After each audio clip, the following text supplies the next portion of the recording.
প্রিয় শিক্ষার্থীবৃন্দ, essential study এর পক্ষ থেকে তোমাদেরকে জানাই স্বাগতম। আজকের এই ক্লাসে আমি তোমাদের ইংরাজি বইয়ের চ্যাপ্টার 3.6 নিয়ে আলোচনা করব। বলা হচ্ছে read the following note on the central theme. Central থিমের ওপরে এখানে একটা নোট রয়েছে, এই নোটটি তোমাদের পড়তে বলা হচ্ছে। অফ আ পয়েম মানে একটি কবিতার সেন্ট্রাল থিমের ওপরে একটা নোট রয়েছে, সেই নোটটি তোমাদের পড়তে হবে। দেন তারপর ইন গ্রুপস দলে write the central theme of the poem if. এইটা পড়ার পরে তোমাদের ইফ যে কবিতা রয়েছে সেই কবিতার সেন্ট্রাল থিম লিখতে হবে। দেন তারপর share it with the whole class, প্রো ক্লাসে এরপরে সেটা শেয়ার করতে হবে। তো এই ভিডিওতে আমি তোমাদের সাথে ইনশাল্লাহ একটা ইফ কবিতার সেন্ট্রাল থিম এবং সামারি দুইটাই শেয়ার করব। মানে একটা শেয়ার করব যেটা তোমরা দুইটাই লিখতে পারবে, মানে সামারি হিসেবেও লিখতে পারবে আবার সেন্ট্রাল থিম হিসেবেও লিখতে পারবে খুবই সুন্দর করে, কিন্তু সেটা একেবারে শেষের দিকে। আগে আমরা এখানে যা যা রয়েছে 25 পেজ থেকে শুরু করে একেবারে 27 পেজ পর্যন্ত সবই ইনশাল্লাহ সুন্দর করে পড়ব। এবং ভিডিওটি শুরু করার পূর্বে তোমাদের কাছে রিকোয়েস্ট থাকবে, তোমরা যারা এখনও আমার এই চ্যানেলটি সাবস্ক্রাইব করোনি, please subscribe my channel and stay connected. এবং তুমি যদি অলরেডি সাবস্ক্রাইব করে থাকো তোমাকে অসংখ্য ধন্যবাদ। দেখো এখানে নোট বলা হচ্ছে the central theme of a poem, একটা কবিতার সেন্ট্রাল থিম। সেন্ট্রাল থিম বলতে কেন্দ্রীয় বিষয়বস্তু। তো একটা কবিতার কেন্দ্রীয় বিষয় ইজ দ্য মেসেজ, সেটা হলো একটি বার্তা, মানে বার্তা, বিগ আইডিয়া, বড় কোনো ধারণা, অর মোরাল অথবা নৈতিকতা। দ্যাট যেটা the poet wants to tell, যেটা কবি বলতে চাই দ্য রিডার্স পাঠকদেরকে, যারা কবিতাটা পাঠ করে তাদেরকে কবি বলতে চান। Throw his or her poem, তার কবিতার মধ্যে দিয়ে। It is a universal lesson, এটা একটি সার্বজনীন শিক্ষা। হুইচ যেটা is not just specific to the poem, যেটা শুধুমাত্র কবিতার জন্যই নির্দিষ্ট নয়, বাট কিন্তু আ জেনারেল মেসেজ, একটি সাধারণ বার্তা। ফর এক্সাম্পল উদাহরণস্বরূপ, the central theme of the poem little things. Little things কি তোমাদের মনে আছে? Which you read in class 6, যেটা তুমি 6ষ্ঠ শ্রেণীতে পড়েছিলে। তো উদাহরণস্বরূপ বলা হচ্ছে the central theme of the poem little things. Little থিংসের এক্সাম্পল এখানে দেওয়া হচ্ছে। ইজ মানে থিমটা কি দেখো, we can make the world heaven by our little good things, মানে উই ক্যান মেক আমরা তৈরি করতে পারি দ্য ওয়ার্ল্ড এই বিশ্বকে বা পৃথিবীকে, হেভেন হেভেন মানে স্বর্গ বা জান্নাত। কিভাবে?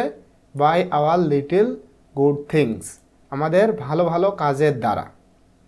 অন দ্য আদার হ্যান্ড এবং অন্যদিকে, অন দ্য আদার হ্যান্ড এটার অর্থ হচ্ছে অন্যদিকে বা অপর দিকে।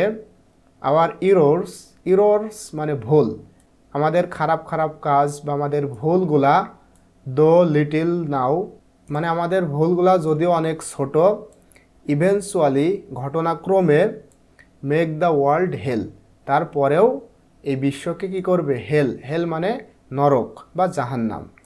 মানে এই যে লিটল থিংস এটার সেন্ট্রাল থিম হচ্ছে আমরা যদি ভালো ভালো কাজ করি আমাদের এই কাজের দ্বারা পৃথিবীটা স্বর্গে পরিণত হবে, এবং আমরা যদি খারাপ খারাপ কাজ করি যদিও সেই খারাপ কাজটা অনেক ছোট তারপরেও আমাদের এই বিশ্বকে হেলে পরিণত করবে, মানে নরকে বা জাহান্নামে পরিণত করবে। সো সুতরাং we should not be part of any bad deeds, সুতরাং আমাদের ব্যাড ডিডস মানে খারাপ খারাপ কাজ, সুতরাং we should not be part আমরা অংশ হব না বা আমাদের অংশ হওয়া উচিত নয়, অফ অ্যানি ব্যাড ডিডস যে কোনো খারাপ কাজের অংশ হওয়া আমাদের উচিত নয়। এই যে এটা আমরা পড়লাম এটা ছিল লিটল থিংসের সেন্ট্রাল থিম। তো এইভাবে মানে এখানে উদাহরণ দেওয়া হলো যেন তোমরা এই যে ইফ কবিতা রয়েছে তোমাদের, সেই কবিতার সেন্ট্রাল থিমটা সুন্দর করে লিখতে পারো। তো এরপরে দেখো এখানে তোমাদেরকে বলা হচ্ছে ইন আ পোয়েম, একটি কবিতার দেয়ার মে বি মাল্টিপল থিমস, সেখানে মানে কবিতাতে একাধিক থিম থাকতে পারে। বাট কিন্তু ইফ ইউ রিড কেয়ারফুলি, কিন্তু তুমি যদি খুব সতর্কতার সাথে কবিতাটা পড়ো, you will get an idea repeatedly in the poem, মানে রিপিটেডলি বলতে পুনরায় বা বারবার তুমি মানে একটা আইডিয়া পাবে, মানে তোমার মনে হবে যে এই কবিতাতে অনেকগুলা ধারণা রয়েছে। দ্যাট, যেটা is the central theme of the poem, সেটাই হচ্ছে ওই কবিতার সেন্ট্রাল থিম। নাও এখন read the following steps to right about the central theme of a poem. এখানে দেখো তোমাদের কিছু মানে স্টেপ, পদ্ধতি বা ধাপ অনুসরণ করতে বলা হচ্ছে রিড দ্য ফলোয়িং স্টেপস। এখানে কতগুলা স্টেপ রয়েছে, এই স্টেপগুলা তোমাদের পড়তে বলা হচ্ছে। রিড মানে পড়তে বলা হচ্ছে কেন? টু রাইট লিখতে, about the central theme of a poem, একটা কবিতার সেন্ট্রাল থিম লিখতে এই ধাপগুলা তুমি পড়ো। তো ধাপগুলা কি দেখো, 1 নম্বরে বলা হচ্ছে রিড দ্য পোয়েম স্লোলি, তুমি যেই কবিতার সেন্ট্রাল থিম লিখবে সেই কবিতাটা খুব আস্তে আস্তে ধীরে ধীরে পড়ো। অ্যান্ড অ্যাটেন্টিভলি, এবং মনোযোগ সহকারে পড়ো। ইফ পসিবল, যদি সম্ভব হয়, রিড অ্যালাউড, একটু জোরে পড়ো, উচ্চ স্বরে পড়ো।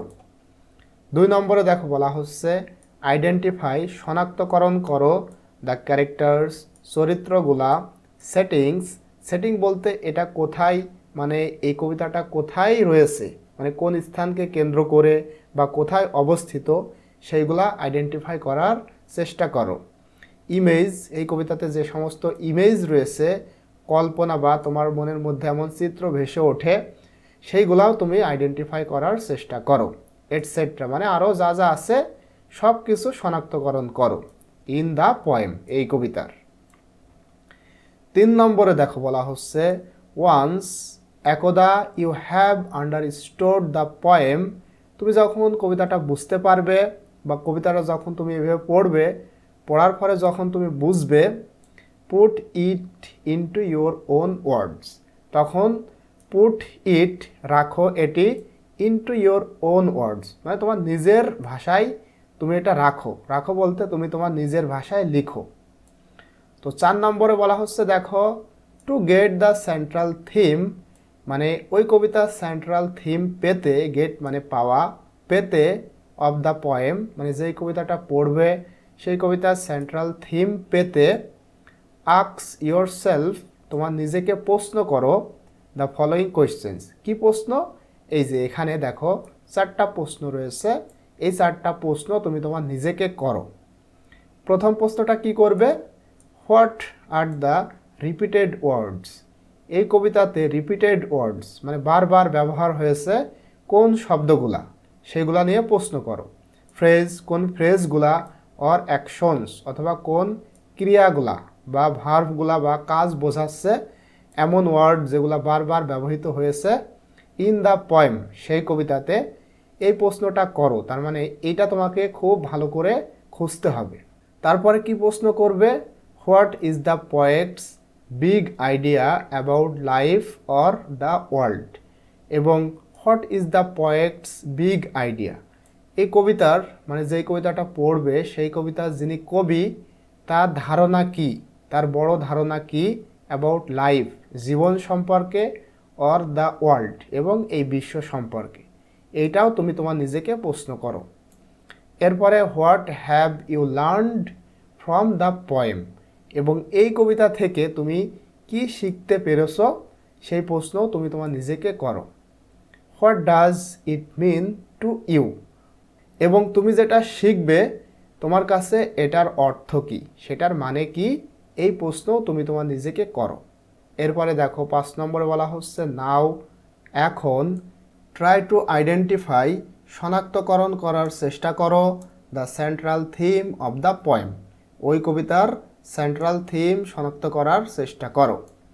রিমেম্বার দ্যাট, মনে রাখবে যে the central theme will be universal, তোমার যে সেন্ট্রাল থিম হবে সেটা সর্বজনীন হতে হবে, মানে সকলের কাছে গ্রহণযোগ্য হতে হবে।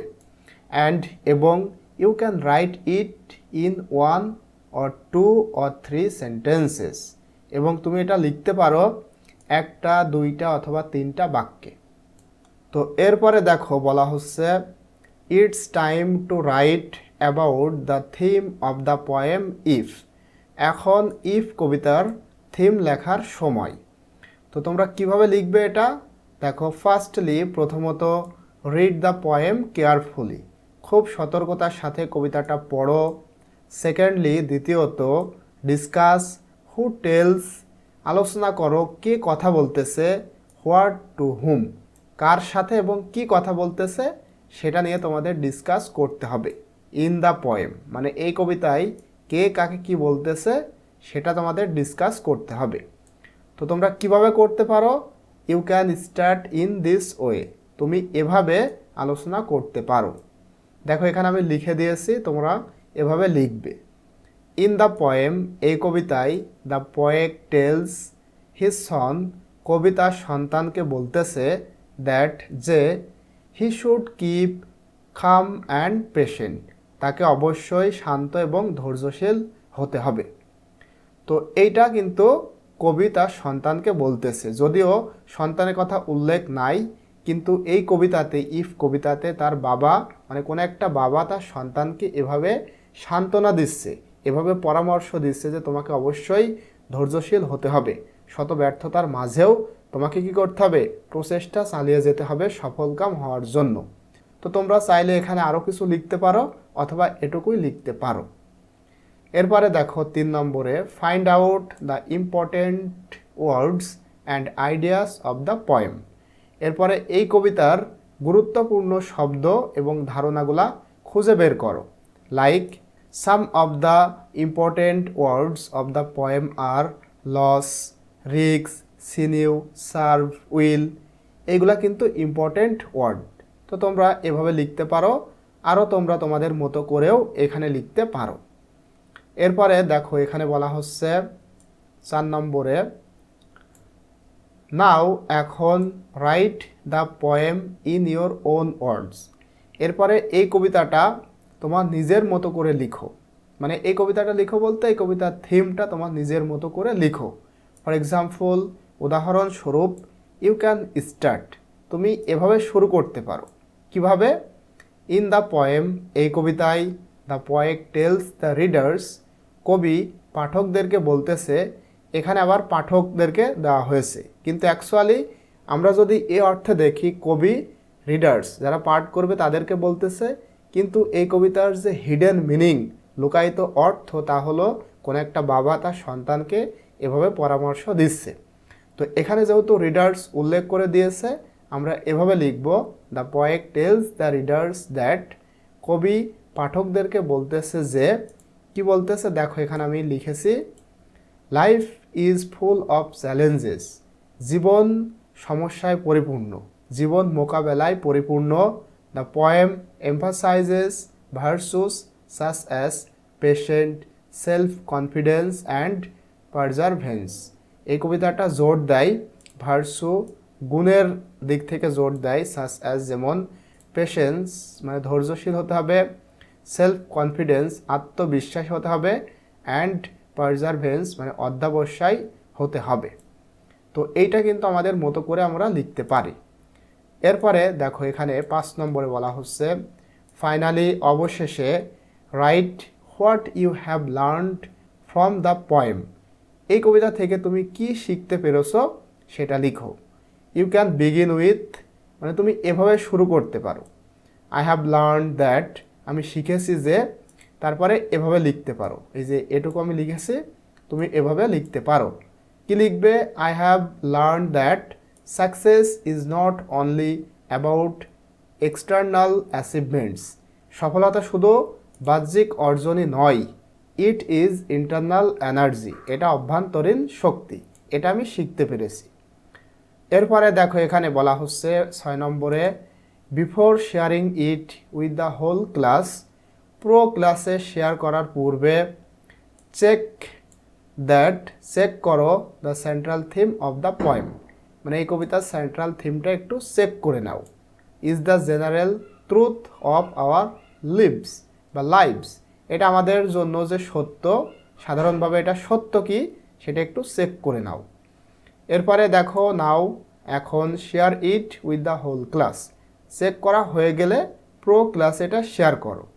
অ্যান্ড এবং answer other groups questions if they have any, এবং যদি অন্য গ্রুপের কোনো প্রশ্ন থাকে সেই প্রশ্নগুলোর উত্তর দাও। তো এখানে আমি যেগুলো লিখে দিলাম প্রত্যেকটাই কিন্তু সেন্ট্রাল থিম। কারণ কি, কারণ বলা হয়েছিল দেখো তুমি এটা লিখতে পারো একটা, দুইটা, তিনটা সেন্টেন্সের মধ্যে, মানে একটা সেন্টেন্সে হতে পারে, দুইটা হতে পারে, তিনটা হতে পারে। এই জন্য আমি ছোট ছোট করে দিয়েছি, তোমরা এর মধ্যে থেকে যেটাই লিখবে সেটাই সেন্ট্রাল থিম হিসেবে পরিগণিত হবে। তো ফাইনালি এবার আমি তোমাদের সাথে একটা সেন্ট্রাল থিম এবং সামারি শেয়ার করব, যেটা তোমরা চাইলেও লিখতে পারো।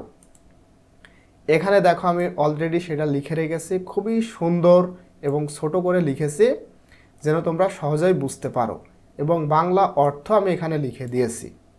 তো তোমরা বাংলাটা একটু পড়ে নিবে, আমি ইংলিশটা বলতেছি। দেখো এটা তোমরা সেন্ট্রাল থিম হিসেবেও লিখতে পারো, আবার সামারি হিসেবেও লিখতে পারো। তো দেখো, দ্য পোয়েম ইফ কনভেজ মানে প্রকাশ করা। এই যে ইফ কবিতা প্রকাশ করে an inspiring and universal message, উৎসাহ এবং সর্বজনীন বার্তা প্রকাশ করে, about honesty, resilience and humanity in the face of adversity. কবিতাটি মূলত অনেস্টি, সততা, রেসিলিয়েন্স মানে স্থিতিস্থাপকতা, অ্যান্ড হিউম্যানিটি মানবতা বা নম্রতা সম্পর্কে অনুপ্রেরণা এবং সর্বজনীন বার্তা প্রকাশ করে। It emphasises the importance of maintaining steadiness, confidence and perseverance despite challenges. এটা জোর দেয় the importance of maintaining steadiness মানে স্থিরতা, স্থিরতাকে মেইনটেইন করতে, মানে এটার গুরুত্বর ওপরে জোর দিতে, কনফিডেন্স আত্মবিশ্বাসের উপরে জোর দিতে, অ্যান্ড অধ্যাবসায় এবং অধ্যাবসায়ের উপরেও জোর দিতে কি করে, উৎসাহিত দেয়।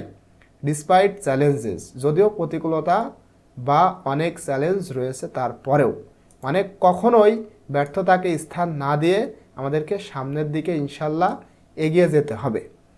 তো এইটা তোমরা সেন্ট্রাল থিম এবং সামারি হিসেবে লিখতে পারো। তো আজকের এই ভিডিওটি এই পর্যন্তই। ইনশাল্লাহ পরবর্তী ভিডিও তোমাদের সাথে আমি 3.7 শেয়ার করব।